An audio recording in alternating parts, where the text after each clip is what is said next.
everyone, it's Quana back again with another Her Real review, and today I'm going to be reviewing The Handmaid's Tale Season 4 Episode 7 entitled Home. This is the follow-up from last week's episode where June finally makes it to Canada, and we have to ask the question, is June home for good? Is she home to stay? So listen, before we get into this review, do me a favor and click that subscribe button down below so that you can keep up with all of the Handmaid's Tale content that I have over here, all of my post-show thoughts, my recap, my review about the episode. And so we're just going to jump right into it. And I've got notes today, honey child, because this was an episode that I had to watch twice. That's how impactful it was. There were a lot of layers to this episode.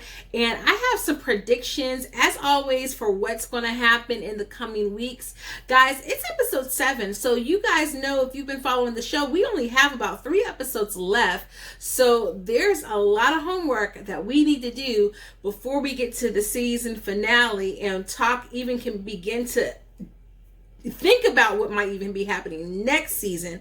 So let's go ahead and dig right on into it. Now I'm going to start with my post-review or post-show recap, and then I'll kind of get into some of the theories, but I'm going to bring you some commentary along the way. So hope you guys, stay tuned to the video and enjoy. All right, so this episode picks up right where it left off last week. Pause. Spoilers, obviously, because if you haven't watched the show yet, I'm assuming you want to be spoiled.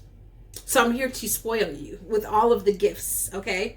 All right, so it picks up right where last week's episode left off. I mean, like literally moments after, as June steps her feet onto Canadian soil, and her and Luke are met by Mark Tuello.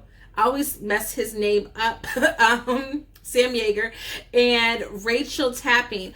Now, I believe, I could be wrong, but I believe Rachel is the woman who works for like the refugee center or the consulate, who Luke has actually had a couple of encounters with before we ever even met Mark, I believe. And so they meet June there, and they kind of go through the rigmarole of asking her the questions to establish that she is a refugee and that she would be in harm's way if she were to be returned to Gilead. This is kind of giving them the permission, the validation to keep her on Canadian soil. It's chilling because she's a person who has been victimized. I'm not going to use the word victim, but she has been victimized and abused. Definitely going to be having some PTSD in this episode, and yet she has to be so strategic in answering those questions because she needs to be allowed to stay. I mean, she can't be sent back. She will end up likely on the wall, or likely with her mouth stitched up, or whatever kind of atrocities that Gilead could dream up. They go through all of that, and they basically welcome her into Canada and take her to a hotel for respite and to get kind of like reestablished before they send her off to live her life with Luke. And the song that plays during this moment is Etta James' At Last. Definitely a song that we usually think of in a more romantic sense, but it felt like it was such a perfect fit. At last she's safe. At last she's kind of on free soil. At last she's reunited with Luke. This is a milestone moment. I mean, like, and as she goes on to say, every moment from here on out will be a milestone because she spent this last 7 years of her life in captivity. I mean, just sit with that for a second. And with all of the atrocities going on in our world right now, I mean, we've been watching for 4 seasons this woman go through abuse, witness abuse of the worst kind imaginable, and at last she's free. Okay. The untrained eye, right, us out here in the media world or in the real world are like, this is the moment to be happy, but yet she is definitely going through some PTSD.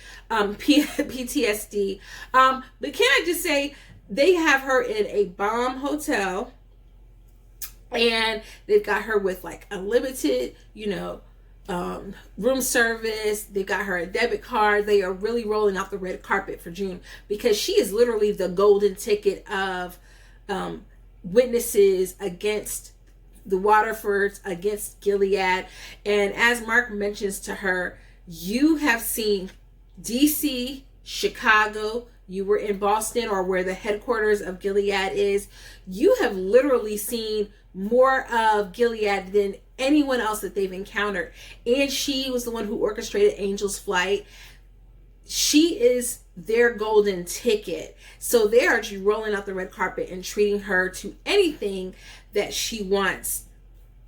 She, you know, goes ahead and she takes a shower. She kind of unwinds, and that moment where she locks the door, and she can lock the door, right? Because we remember going back to season 1 where she had the door had to stay open anytime she was in the bathroom, because they were worried that she would try to kill herself. So she's not had an opportunity to have like a locked door in a luxury accommodation where the door wasn't meant to keep her in.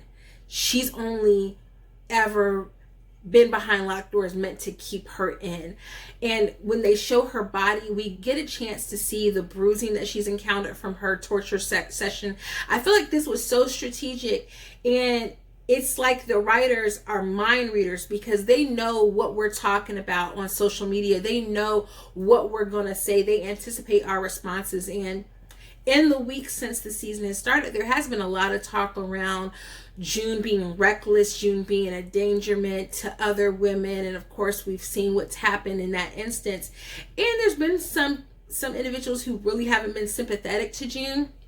But in this moment, you can see the after effects still lingering on her body from her torture by Gilead. And it's like, if anyone deserves to be in this moment, it is June. She has fought for it. All of the women, no one deserves what they're going through, but she has really fought for her freedom. That thing got so good to her that she passes out and she sleeps for 17 hours. Like, I can not even imagine. Like, your body is shut down so much. It is in so much pain and agony that it shuts down for 7 hours straight. I mean, she didn't even pee in the bed. Y'all, that was some serious sleep. And poor Luke is like, I couldn't eat because I was worried about you. I thought it was a very touching moment, because in that scene, we see Luke apologize to June, because last week's episode, June apologizes to Luke for not having Hannah.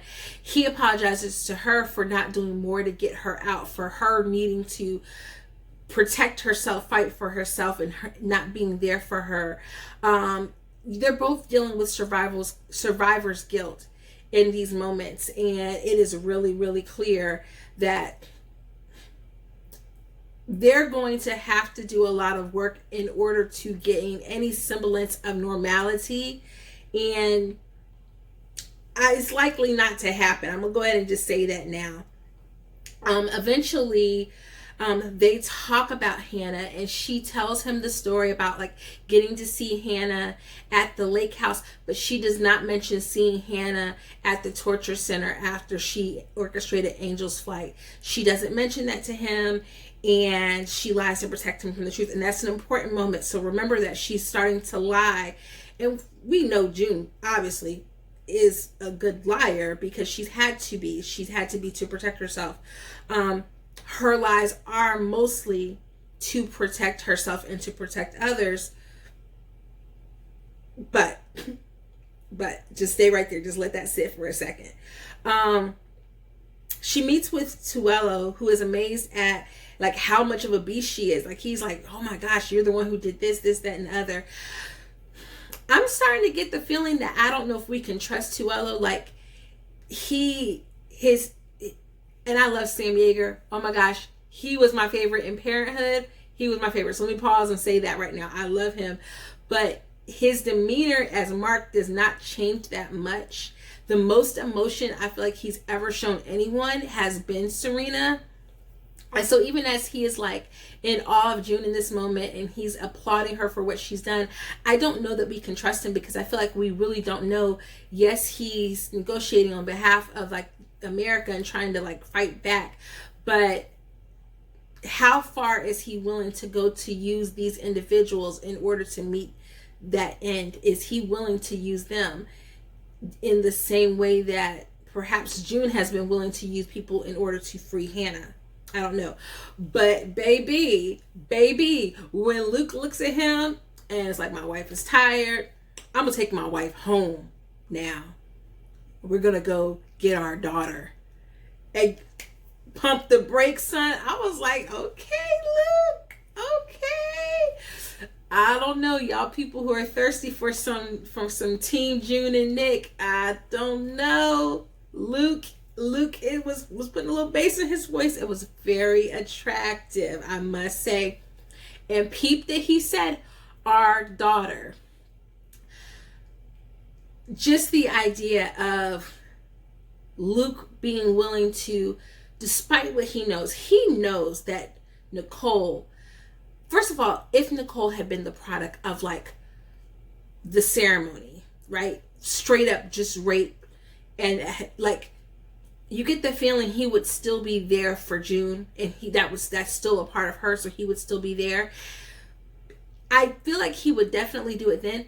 It's almost a bit worse that he knows that Nicole is the product of his wife finding affection in the midst of all of this. But the fact that he can put aside that ego and still be like, this is our daughter, like, I'm raising her and I love her and she's my kid and this is our kid, like, I don't know. I'm here for Luke. Let me know down below in the comments if you are Team Luke or if you are Team Nick. Yeah, I was shocked. They mentioned that it was 7 years, and I don't know the timeline. I kind of thought it was like 5, but the fact that this has been going on for 7 years, those women were in captivity for 7 years. Just think about all of the brainwashing and everything that it has to unpack.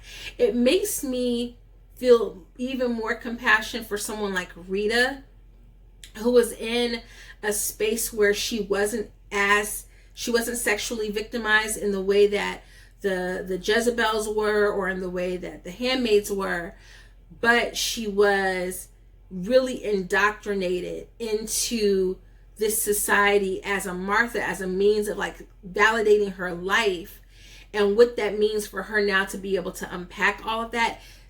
When I think about the weight of those 7 years and how that impacts all of the different individuals who are the victims of Gilead, it really sets it to like a new level. It really does.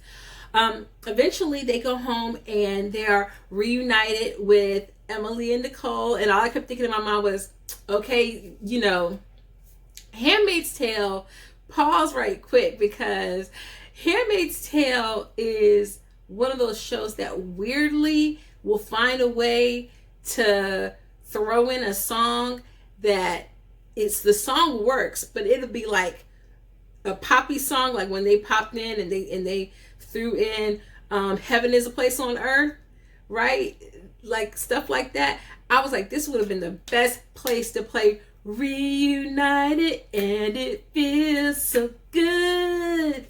Hey, reunite. I was just like waiting for that to happen, because Emily was such a rock for June in those days, that season 1, when she was of Glenn. For the limited time that they were able to peel away those layers and to reveal who they were to each other, she became such a rock for her. And then to be sent away and then to come back, and then to be willing to put herself in danger to get Nicole out, and now they're reunited. And that moment where she's holding Nicole and June is looking at them, because that was the last time she had seen Nicole, was in Emily's arms. That was just such a weighty moment. I almost wish that there had been some kind of music there just to kind of sit at that scene a little bit more, because it was just so pivotal. But I mean, it was good. The dialogue she tells to Nicole, when she tells Nicole, like, you're amazing because of Luke and Moira, I feel like the writers are leaving us crumbs, because it was just too many Luke and Moira moments. Now, I'm not saying Luke and Moira are going to get together. I mean, obviously, like, Moira is like fully a lesbian, fully, you know, strong in her sexual identity. She's not expressed any bisexuality or anything like that. But as a team, as a unit, as parents of Nicole, they've got this co-parenting thing figured out. And there's so many seeds of that throughout the episode that I feel like the writers are trying to prepare us for some stuff, but I'm gonna talk about that later.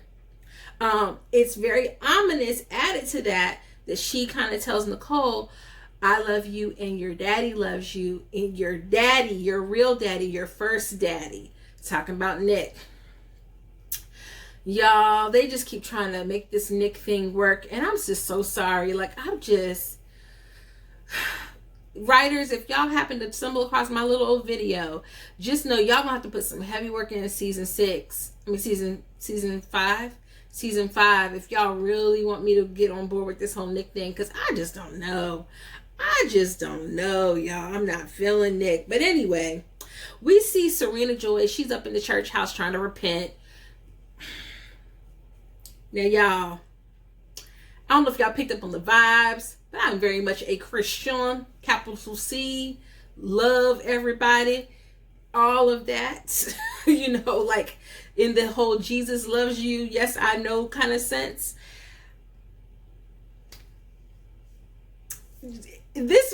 I'm praying and believing God that I'm not going to be penalized for hating a fictionalized character, because when I say on site, I want to just box Serena Joy on site, because I just keep going back to that moment in season 2 when they literally hold June down as Fred is raping her in order to induce labor. I will never, that is like the moment, like, you sorry. Everything else, I might have could have got on board with you. I might have could have rocked with you. You were fighting for rights and da-da-da-da-da. I am sorry. That moment right there, no. No. No. I'm sorry. I can't do it. But anyway, here comes 2 O's behind, listening, creeping in, trying to figure out what's going on, talking about her pregnancy and all of that kind of stuff. And even she is kind of suspect. So their little, cutesy stuff that they had going on that you might have would have thought, for all y'all people who are sitting there trying to figure out if the baby is 2 L's, evidently ain't nothing going on, because Serena Joy very firmly says that Fred is the sperm donor. It's nothing going on with her and 2 L. Anyway, Fred and Serena get to finally meet up, talk about her pregnancy. Y'all, when he said that pregnancy belongs to me as much as Offred's, I'm gonna need y'all to pick up on a couple of things. 1, the gall of this man, the nerve, okay?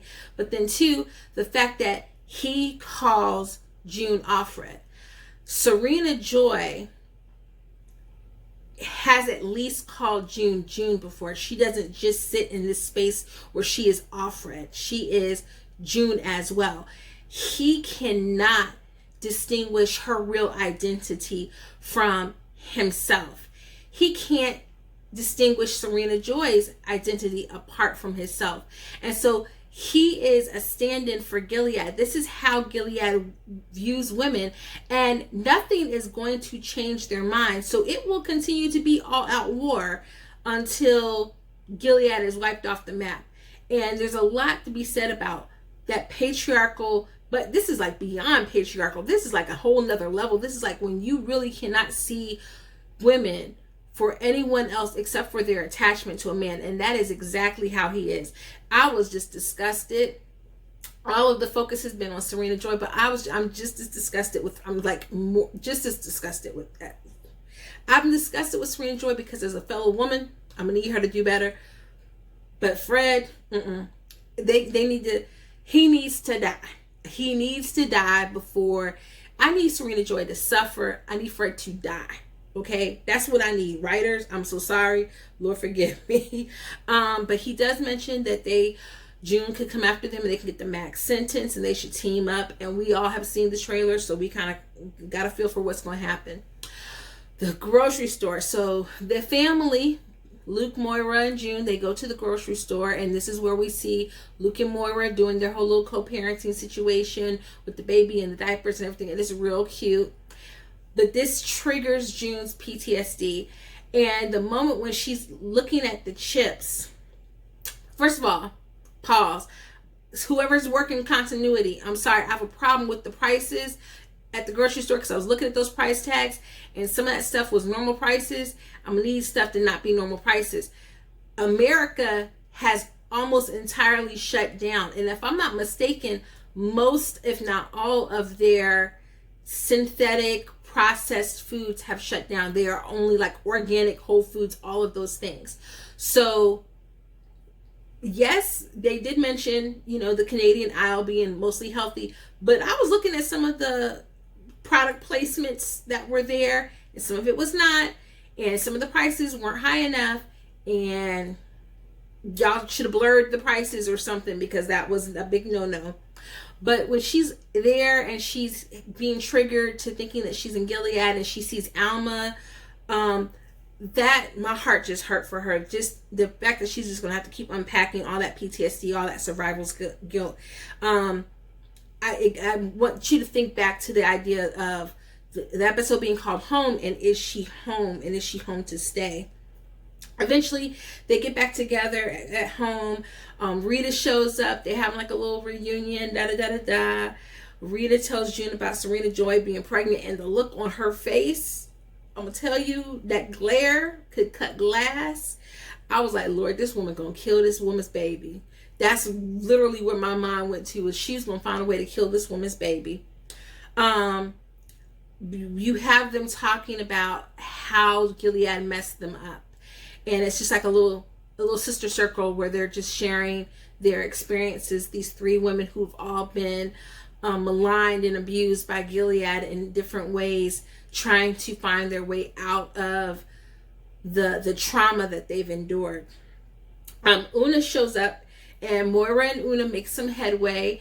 So for those of y'all who might have been, I know I might have been on that train too, kind of like noticing some little something with Moira and Emily. Nope, it ain't gonna happen. Apparently, you know, they want to keep Emily with her wife, and now they're gonna give Moira her little love interest, and things seem to be on the up and up. We're on a better trajectory, so more props to Miss Moira.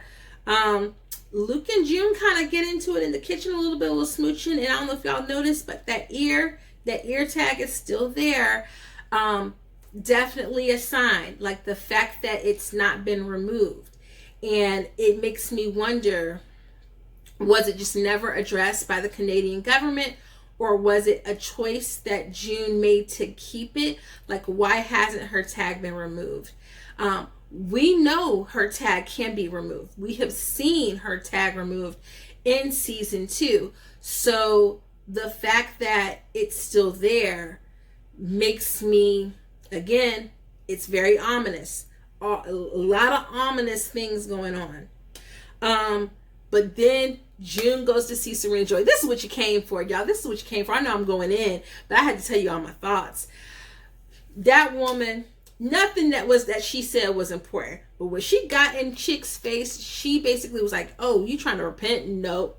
God don't want you. Nope. God giving you that baby so you can feel what it feels like. I wanted her to say, you held me down, Trick, and let him rape me. I wanted her to say that so bad.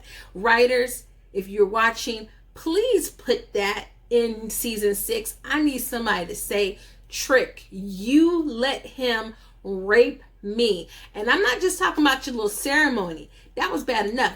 You literally told this man, oh, let's induce labor by raping her. No.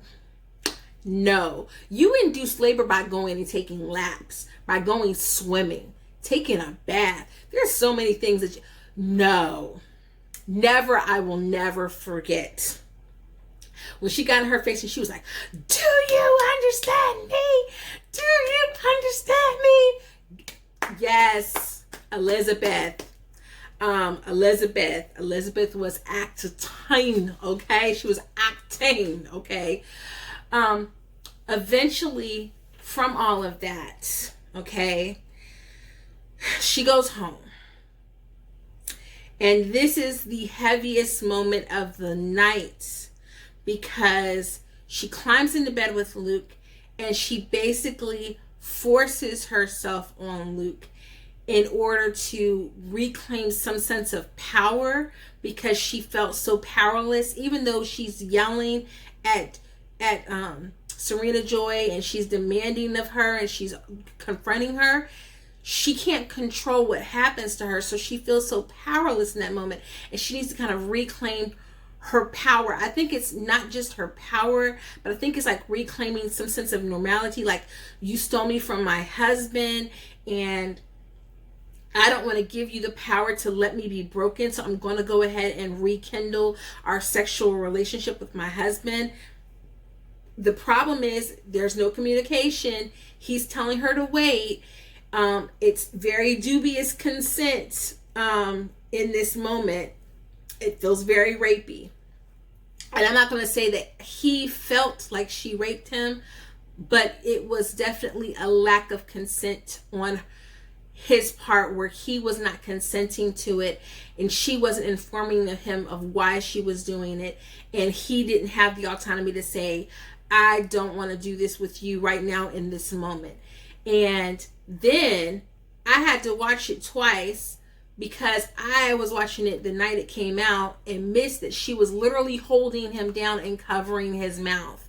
So yeah, for all of you who are online arguing that it wasn't rape, I'm sorry, at the point that she's covering his mouth to keep him from talking, like, no, I'm sorry.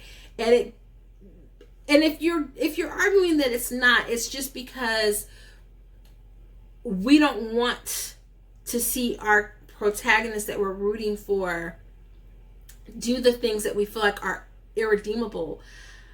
I don't think that she's irredeemable in that moment, because Luke has to be the one to decide how he ultimately felt in that moment.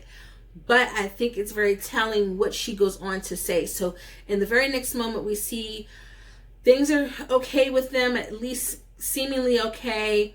She's with Nicole. They're outside. They're playing in the snow. But what we get is that voiceover of her talking to Mark, and she's describing what seems to be Serena Joy and how devious and evil and destructive Serena Joy is.